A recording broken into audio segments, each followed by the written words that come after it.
नमस्कार, एसएस भारत में आपका स्वागत है। अभी हमारे साथ हैं एक बहुत ही प्रगतिशील किसान, जिला पश्चिमी चंपारण से हैं और नाम इनका है श्री राघव प्रसाद। पूरा जिला जो है इनको जानता है और ये ज़िले में हमारे कृषि विभाग के तरफ से इनको बहुत सारी जो है योजनाएं जो है इनको लगाने का मौका मिलता है। ये एक अग्रणी किसान के रूप में ये ज़िले भर में सामने आते हैं। ये जो करते हैं इनको देखने के लिए, इनके खेती को देखने के लिए दूर दूर से लोग आते हैं। अभी हमारे साथ है राघव जी, आइए इनसे बात करते हैं। मेरा नाम राघव शरण प्रसाद। अच्छा, राघव शरण प्रसाद जी। तो अभी जो हम लोग खड़े हैं, जिस फील्ड में खड़े हैं, जिस क्षेत्र में खड़े हैं अभी, आपका क्या है, ये किसका क्या बोलते हैं? इसको हम लोग नेट हाउस बोलते हैं। Net house. और इसका मुख्य उद्देश्य यह है कि इसमें जो खेती होता है उसमें कीड़े मकोड़े का प्रकोप बहुत कम होता है। अच्छा। चूँकि चारों तरफ से नेट से बंद रहता है और इसका टेम्परेचर भी अपने अनुसार बनाया जाता है। इसमें पानी देने का ड्रिप सिस्टम, फॉगर सिस्टम होने से दवा का छिड़काव भी ऐसे मशीन द्वारा या दूसरे किसी मशीन से नहीं किया जाता है। इसका दवा का भी छिड़काव जड़ तक देना है तो ड्रिप द्वारा, अगर ऊपर देना है पौधा के ऊपर फॉगर द्वारा। दोनों तरह से इसके लिए कौन सा सिस्टम लगाए हैं आप?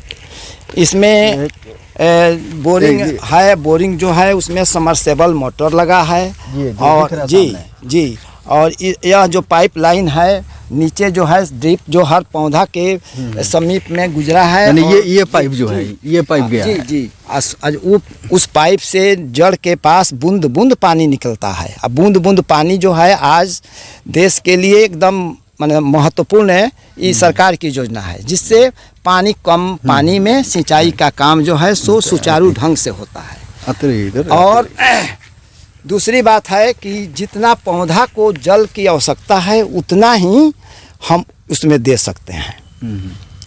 ज़्यादा उसमें पानी का जो है नुकसान ही नहीं होता है। पानी का जो लॉस होता है लॉस इसमें नहीं होगा। और फॉगर से ये सुविधा है कि आप दवा का छिड़काव करें या पानी पौधा के ऊपर आपको देना है उसको करें तो उसमें भी आपको इस फॉगर द्वारा बढ़िया से होता है, कम पानी द्वारा होता है। अच्छा राघव जी, अभी ये जो है ये लगा हुआ है, ये कौन सा पौधा लगाया? ये शिमला मिर्च लगा है। और शिमला मिर्च जो है यहाँ के लिए बहुत अच्छा व्यावसायिक एक सब्जी में यह व्यावसायिक खेती है। इससे किसान को बहुत ज़्यादा मुनाफा होगा चूँकि इसका खेती हर जगह तो होता नहीं है और खाने वाले तो करीब हर जगह हैं। शहर में इसका ज़्यादा डिमांड है। देहात के लोग थोड़ा कम इसको जानते हैं, कम खाते हैं, लेकिन शहर जितना है शहर में इसका डिमांड बहुत काफ़ी है और महंगा है। आज के डेट में इसका रेट जो है खुदरा मार्केट में 80 रुपया किलो और हम लोग थोक में इसको 50 से 60 तक इसको हम लोग जाकर के गोला में दे देते हैं। आप जो अभी खेती किए हैं इसमें सरकार का कितना योगदान है? सरकार का इसमें 90% जो है सो इसमें अनुदान सरकार द्वारा होता है। अब 10% किसान का अपना शेयर इसमें लगाना पड़ता है। अच्छा, मान लीजिए इसमें जो बनाए हैं कितना कट्ठा में? इसमें जो आधा एकड़ ज़मीन में है, आधा एकड़ ज़मीन में इसको बनाया जाता है। इसमें जो है ऐसे स्क्वायर मीटर से देखा जाए तो 2016 स्क्वायर मीटर में ही तैयार है। अच्छा। इसका ऐसे कंपनी द्वारा लागत खर्च सब बोरिंग से लेकर समरसेबल तक और जितना सिस्टम है सब मिला करके करीब 25 लाख का प्रोजेक्ट है। 25 लाख का? जी। जिसमें आपको कितना लगा है? तो इसमें हमको 2 लाख रुपया अपना लगा है। अच्छा, तो ये जो है इनको 2 लाख रुपया देना पड़ा है। बाकी सरकार जो है 23 लाख रुपया सरकार लगाई इस प्रोजेक्ट के लिए। और ये कोई भी किसान जो है इस पूरे बिहार में, कोई भी किसान इस ज़िले का हो या बिहार के किसी ज़िले का हो, चाहे तो वो इसकी खेती कर सकता है, ये प्रोजेक्ट लगा सकता है। और अभी इनके पास फिलहाल उन्होंने लगाया शिमला मिर्च। तो ये फल जो लगा हुआ है शिमला मिर्च का, ये दिखाइए, ये तो मतलब कि जैसे वहाँ होता है वैसे ही ये भी है। हाँ, उसमें कोई अंतर नहीं है, यानी कि साइज वगैरह बस सब कुछ वहीं होगा, स्वाद वहीं होगा। बस इसको थोड़ा ठंडी जब तक रहेगा तब तक इसका फलन अच्छा यानी कब तक फल निकलेगा इसमें? मार्च से हो फरवरी, सकता है कि फरवरी के लास्ट तक इसका फलन अच्छा रहे। अच्छा, उसके बाद थोड़ा कम बेस जी। होगा। अभी आपका ये जो खेती है कितने कट्ठा में है? 7 कट्ठा में। हाँ 7 कट्ठा में अभी शुरुआत है। हाँ, कितना बार इसे मतलब फल हाँ, निकला है? इसमें करीब 3-4 कुंटल निकला है, लेकिन अभी शुरुआती है। ये फलेगा अभी बहुत बढ़िया, तभी 3 महीना तक फलेगा। यानी कि 3-4 क्विंटल निकला है अभी इससे। हाँ 4-5 क्या रेट मार्केट में पता? अभी खुदरा में ऐसे 80 रुपये बिकता है, लेकिन हम जो है सो 60 रुपये से 50 रुपये तक थोक में दिए हैं। 50 रुपया या 60 रुपया। जी जी। तो होल मिला के फरवरी तक जो है, मतलब लास्ट फरने तक जी। इसमें कितना मुनाफा लगता है कि हो जाएगा इसे? मैंने क्या टोटल इसमें लागत खर्च जो लगा है उसमें करीब 4 लाख का आ जाएगा। इसमें इससे 4 लाख मतलब एक सीजन में निकल आ जाएगा। जाएगा जी। तो अभी आप हमारे जो इतने किसान भाई हैं इस चैनल को देख रहे हैं, तो आप अंदाज़ा लगा सकते हैं 7 कट्ठा ज़मीन जो इन्होंने लगाया है इसमें, और 2 लाख रुपया इन्होंने अपना लगाया 10% जो भी लगना था। 25 लाख का प्रोजेक्ट है, 23 लाख रुपया जो है सरकार दे रही है। आप लगा के जो है इस तरह का खेती आप कर सकते हैं। तो लगभग इनका अनुमान है कि 4 से 5 लाख रुपया जो है 4 लाख रुपया आ जाएगा एक सीजन में। और मान लीजिए ये तो सेटअप लग गया, कितने दिन तक चलेगा ये? ये तो सुरक्षा अगर रख के किया जाए तो 5 साल 10 साल तक चल सकता है। हाँ, मान लीजिए ये शिमला मिर्च का भी खेती की, खत्म हो गया, इसके बाद खीरा लगेगा। हाँ, सीडलेस खीरा लग जाएगा। जो अनसीजन में खीरा निकलेगा उसका भी भाव अच्छा रहेगा। होटल में बड़ा डिमांड है आज सलाद का, हर जगह मांगे हैं। उसमें बीज नहीं होता है। हाँ, बीज नहीं होता है, सीडलेस होता है। इसके बाद खीरा लगाएंगे जिसमें बीज नहीं होता है, तो मुझे अनुमान है कि वो भी 2-3-4 महीने में, हाँ, वो 3 महीना में वो भी तैयार हो जाएगा। जो है सो मान कर चलिए कि उसमें भी 2 लाख 1.5 लाख जो आ जाए वो भी आएगा। अब मान लीजिए खीरा आपने हटा दिया, मतलब अभी शिमला लगाए, फिर खीरा, उसके बाद फिर शिमला मिर्च लगेगा। मतलब बरसात के बाद? हाँ, बरसात के बाद। बरसात में से कुछ नहीं लगता ना है। बरसात में ऐसे साग वो लग सकता है, धनिया वनिया जो है धनिया वनिया लग जाएगा। वो अन सीजन में बरसात में धनिया का भी रेट अच्छा रहता है, अच्छा मिलता है। मतलब बरसात में खाली नहीं रहेगा ना। बरसात में भी अगर समय मिल जाता है तो उसमें धनिया, आपको पालक, मेथी, ये सब निकल जाएगा इसमें। अच्छा, यानी कि इसमें 12 माह, हाँ, 12 महीना उसको हाँ फसल चक्र करके अगर किया जाए तो 12 महीना के लिए खेती है, या 12 महीना इससे किसान कमा सकता है। अच्छा, ये राघव जी जो है किसानों के लिए बहुत ही मतलब कि एक पथ प्रदर्शक का काम करते हैं।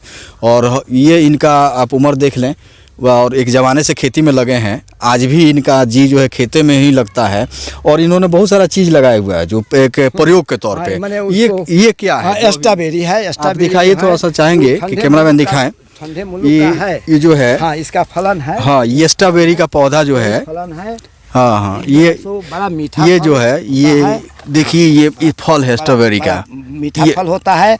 और इसका भी डिमांड मार्केट में बहुत अच्छा है। शहर के लोग इसको बहुत चाव से खाते हैं, और ये पौष्टिक भी है। अच्छा, ये हाँ, ये जो गोभी जैसा दिख रहा है, हाँ, ये गुलाबी रंग का होगा। अच्छा। सेम होगा आपको बैगनी के रंग का। अच्छा। बैगनी रंग का फूल गोभी होगा। ये भी बहुत टेस्टफुल है, और ये भी विटामिन से भरपूर है। अच्छा, उधर बाहर में ब्रोकली, हाँ, ब्रोकली भी लगा है। आपको बाहर में कुछ और जो मिक्स हम खेती किए हैं, जैसे एक खेत में टंचर गन्ना, और गन्ना के बीच में मटर, और 2 लाइन उसमें आलू भी लगा है। अच्छा, जो किसानों, छोटे किसानों के लिए बहुत ही लाभकारी है। छोटे किसान 5 कट्ठा 6 कट्ठा में लोग लगा, छोटे किसान अगर एक खेत में 2-3 फसल ले लेते हैं तो उनको ज़्यादा मुनाफा होता है। अच्छा। तो कम खेत वालों के लिए इसको इस विधि से करना चाहिए जी, ज़्यादा बेनिफिट होगा जी, ज़्यादा बेनिफिट होगा। और जो है, मान लीजिए आपके पास वो एक शेड बाहर भी दिख रहा है, तो वो सीड जो है, वो शेड जो है वहाँ दिख रहा है, वो तो यूजलेस अभी उसमें अभी उसमें बढ़िया नहीं है, फट गया है। ऐसे बन जाएगा तो उसमें भी, उसमें क्या हाँ, उसमें भी टमाटर का, ऐसे खीरा का उसमें भी होता है। वो आपको ग्रीन हाउस है। ग्रीन हाउस का मतलब हुआ कि उसमें पानी भी अंदर नहीं आता है। इसमें है तो पानी झरझर के आता है। नेट हाउस है तो इसमें पानी झर कर आता है। ऐसे फायदे का ही भी है, लेकिन इससे ज़्यादा वो फायदे का है। फायदे का, उसमें पानी नहीं होता, हाँ, अपनी इच्छा के अनुसार जी, पानी दे सकते हैं। जी जी। अच्छा, और जो है भविष्य में कुछ ऐसा है कृषि विभाग से चाहते हैं जो आपको हेल्प मिले और कुछ करने के लिए? ऐसे तो आज सरकार का कृषि पर तो बहुत ज़्यादा ध्यान है। ऐसे मोदी जी का या हमारे मुख्यमंत्री जो हैं कृषि पर बहुत ज़्यादा ध्यान दे रहे हैं। तो ऐसे जो सिंचाई का जो असुविधा किसानों का है, वहाँ पर कुछ बोरिंग का जो है सो समेकित कृषि के लिए मिल रहा है, जहाँ ज़्यादा 4-5 किसान मिल करके अगर चाहें तो बोरिंग फ्री में भी हो सकता है। स्टेट बोरिंग जिसको हाँ हाँ हाँ, बोरिंग हो सकता है। उसमें ड्रिप का भी सुविधा हो सकता है। उसमें पाइपलाइन करके और किसानों के हर किसान के खेत में पानी उसमें दिया जाता है, और जो उसमें कुछ ज़्यादा जो आमदनी होता है दूसरे किसान से, वो मेंटेनेंस के लिए किसान लोग अपने पास रखते हैं। एक ठो समूह द्वारा उसको किया जाता है। तो इसमें भी किसानों को लाभ होगा। अगर किसान चाहें तो इसको भी करके अपना खेती का जो आमदनी है उसको आप बढ़ा सकते हैं। जी, कारण के किसान है, खासकर जो गेहूँ धान है ईख में फंसे हुए हैं। ऐसे परंपरागत खेती जो है, इससे कुछ हट कर खेती अगर किया जाए तो अभी किसान आगे बढ़ सकते हैं। जैसे आज ही शिमला मिर्च है, कुछ ब्रोकली है, जैसे और भी सब्जी का खेती जो है, या गेहूँ का खेती है, इसको आप जीरो टिलेज से करें। जीरो टिलेज से कीजिएगा, उसमें जोताई का खर्च बचेगा, पानी का बचत होगा। तो हम किसानों से यही कहेंगे कि अब जो है सो परंपरागत खेती को छोड़कर कुछ आधुनिक ढंग से खेती अगर किया जाए तो किसानों की आमदनी बढ़ सकती है। धन्यवाद। चलिए, ये थे हमारे साथ श्री राघव शरण प्रसाद जी, और ये बैकुंठवा गांव से हैं। प्रखंड आपका नौतन हो गया, और ये ज़िले में जो है एक स्थान रखते हैं प्रगतिशील किसान के रूप में। आज इन्होंने जो शिमला मिर्च की खेती की है, और आपको मैं बता दूं कि 60 कट्ठा ज़मीन जो है इन्होंने लगाया इस प्रोजेक्ट में, और साल का 4 लाख रुपया इनके अनुसार जो है निकल जाना है 7 कट्ठा में। तो सोचिए कि अगर इस तरह से किसान जो है अपने बारे में सोचे और नए आयाम के साथ, नए टेक्नोलॉजी के साथ, नए सोच के साथ खेती करेंगे तो ज़रूर इनका भाग्य बदल जाएगा। देखते रहिए एस एस भारत। बहुत बहुत धन्यवाद।